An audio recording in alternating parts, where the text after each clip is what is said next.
Hello, everyone. Welcome back to our YouTube channel. I hope you're doing well. Today, I'm getting right into it, extending spousal open work permits. So there's been a lot of news about spousal open work permits. In the last video, I talked about all the changes associated with the spousal open work permit that has been that was introduced and released on January 21st, 2025. But today I just want to talk about extending the spousal open work permit. So there are two categories of people that have the spousal open work permit that I'm going to be talking about today. It's going to be the students and the workers. So the spouses of a student and the spouse of a worker. What do you need to do to extend your spousal open work permit? So we're going to talk about that. With all the changes that have happened, a lot of people have wondered, can I extend my spouse's work permit? And the answer is yes, under certain circumstances. And I am going to be walking you through those requirements here. If you're the spouse of a student, this is what you need to know. Your spouse can extend their open work permit if, one, you have a valid study permit. So you have a valid study permit. You are physically present in Canada while studying. You are enrolled in a full-time PGWP-eligible DLI at the program at the DLI, and you are not in the final term of your studies. So this means that, and then IRCC also made this clarification that they said that the work permit cannot be extended beyond the expiry of your study permit. So if you're applying for if you're a student right now and your spouse's work permit is expiring, you can extend it if you meet all of those conditions that are listed on there. The one that everyone should be very careful about is if you're in the final term of your studies. If you are, then you cannot extend your spouse's spousal open work permits, which is a little bit of a problem. But one of the things that come up with this type of scenario is, in what situation would your spouse not have the study permit, a spousal open work permit that matches your study permit? A lot of times it would be in those situations where maybe your spouse had a passport that was expiring, and because of that, they were not able to get the full duration that matches with your study permit, or for whatever reason, you applied to extend your study in Canada, but you didn't include your spouse at the time because they still had enough time on theirs.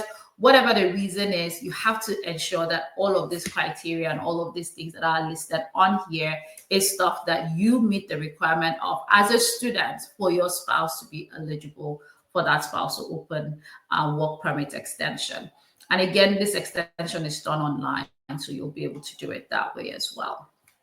Okay, so the next one is for spouses of workers. Your spouse can extend their work permit if they're in Canada.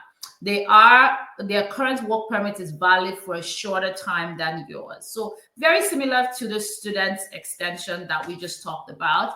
And they apply for their work permit before the current one expires. Their new work permit, very similar to students, it's not going to exceed the expiration of your work permit or their passport or biometric validity as well. So that's something that IRCC has added now as an extra, right? So it can't exceed that. So if you're applying under that, that's it. And a lot of times people are confused with this information with extending, say, well, I was a student and I've completed my program of study and I am applying for my PGWP and I just want to extend my spouse's spousal open work permit. For your spouse, it's not just an extension anymore. When you are crossing over from being a student to a PGWP holder, you need to check our previous video that I posted, which basically talks about what your spouse's eligibility is going to be for you to now be eligible, for him or her to be eligible for that spousal open work permit when you hold a PGWP. So that's very important to note the difference.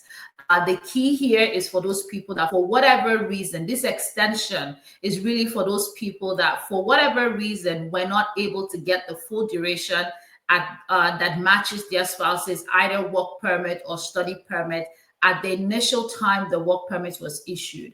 those people can go back to get that extension, as long as all of those criteria and all of those things that I have listed and shown here is still met. If it's met, then they can actually do that. If it's not, then unfortunately they cannot do that.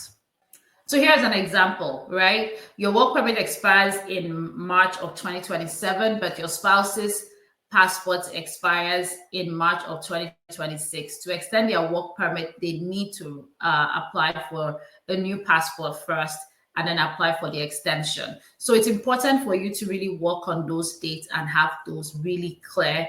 It is different for those who are applying for the first time. If you're listening and you're an international student and you're looking to come to Canada, for your spouse to be eligible for a spousal open work permit, you have to now be studying in a master's program that is 16 months or more, a PhD program, or a select set of bachelor's program that IRCC has listed that would allow you to be your spouse to be eligible for that spousal open work permit. And what I have here right now is those select fields of study. So you can see that the Doctor of Dental Surgery, Bachelor's of Law, Doctor of Medicine, Optometry, Pharmacy, Veterinary Medicine, Bachelor of Science in Nursing, Bachelor of Nursing Science, Bachelor of Nursing Education and Engineering. These are those bachelor programs, aside from your master's and PhD, that would allow your spouse to be eligible for a spousal open work permit. And I'm going to touch on again the eligibility for a PGWP holder or applicant who then wants their spouse to apply for a spousal open work permit, because that's the situation and that's the spot where those who are switching status will be sitting at. So then you want to know exactly what you need to have, which we've talked about in previous video, but I'm going to touch on it in this video as well. So like I said, for workers, for PGWP applicants that you're applying, you're not extending. So when you apply, you're switching from student to PGWP. For your spouse, it's not really an extension. You don't have new criteria that you have to meet for your spouse to be able to continue getting that spousal open work permit.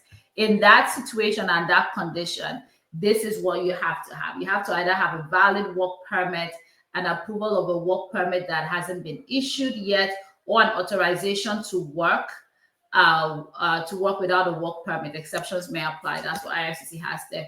Your work permit or authorization to work must be valid for at least 16 months.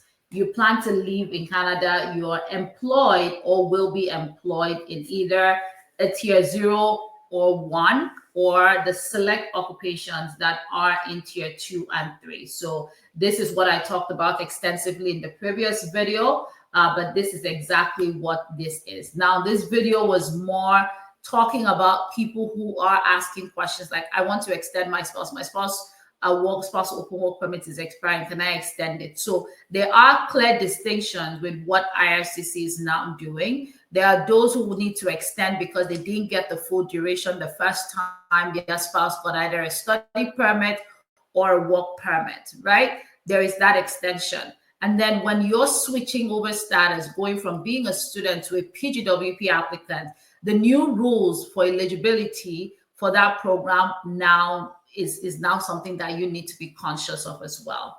It's also important to even note this: if your spouse is taking on a second program and then you need to apply for a new work study permit to get into that second program, remember the eligibility requirements for your spouse to get a spousal open work permit will now come into play, because from that other screen, there were certain requirements that you would no longer meet in that situation.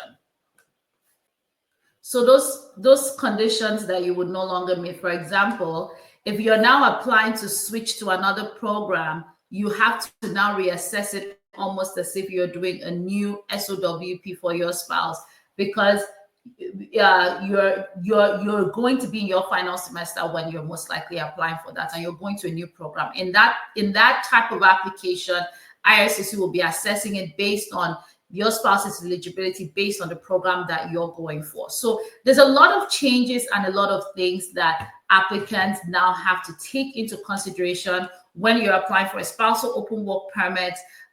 when you're extending, when you're switching programs, when you're getting a job, it's no longer business as usual. You need to be very careful and ensure that you are eligible for certain types of application. You're also applying at the right timeline. It's no longer about my spouse is graduating and getting a PGWP, so I'm going to get a PGWP. It's now so crucial to know exactly the type of work that they're getting. For those who are here and did not get the full duration of the SOWP, hey, you're eligible to extend if all of those criteria that I have talked about and shown are met. If they're not, then you need to explore other options. But whatever the case, if, for example, you're a spouse and you don't meet any of those eligibility criteria to have your spousal open work permit extended, instead of being in Canada and being out of status, try to switch your status to a visitor before your work permit expires. No matter what you do not remain in Canada without status, because that's going to implicate and make things even more difficult for you with future immigration applications. If you have any questions about extending, applying, switching schools, all of this stuff, definitely reach out to my team and I. You can definitely book a consultation on our website with one of my consultants, and they can provide you more tailored advice based on your own unique situation and exactly what you need to do with all of these changes. Once again, I wanted to hop on here and talk about these changes. Thank you for watching. Share this, and if you have more questions, do not hesitate to leave it in the comment section. I'll see you on my next video. Thanks.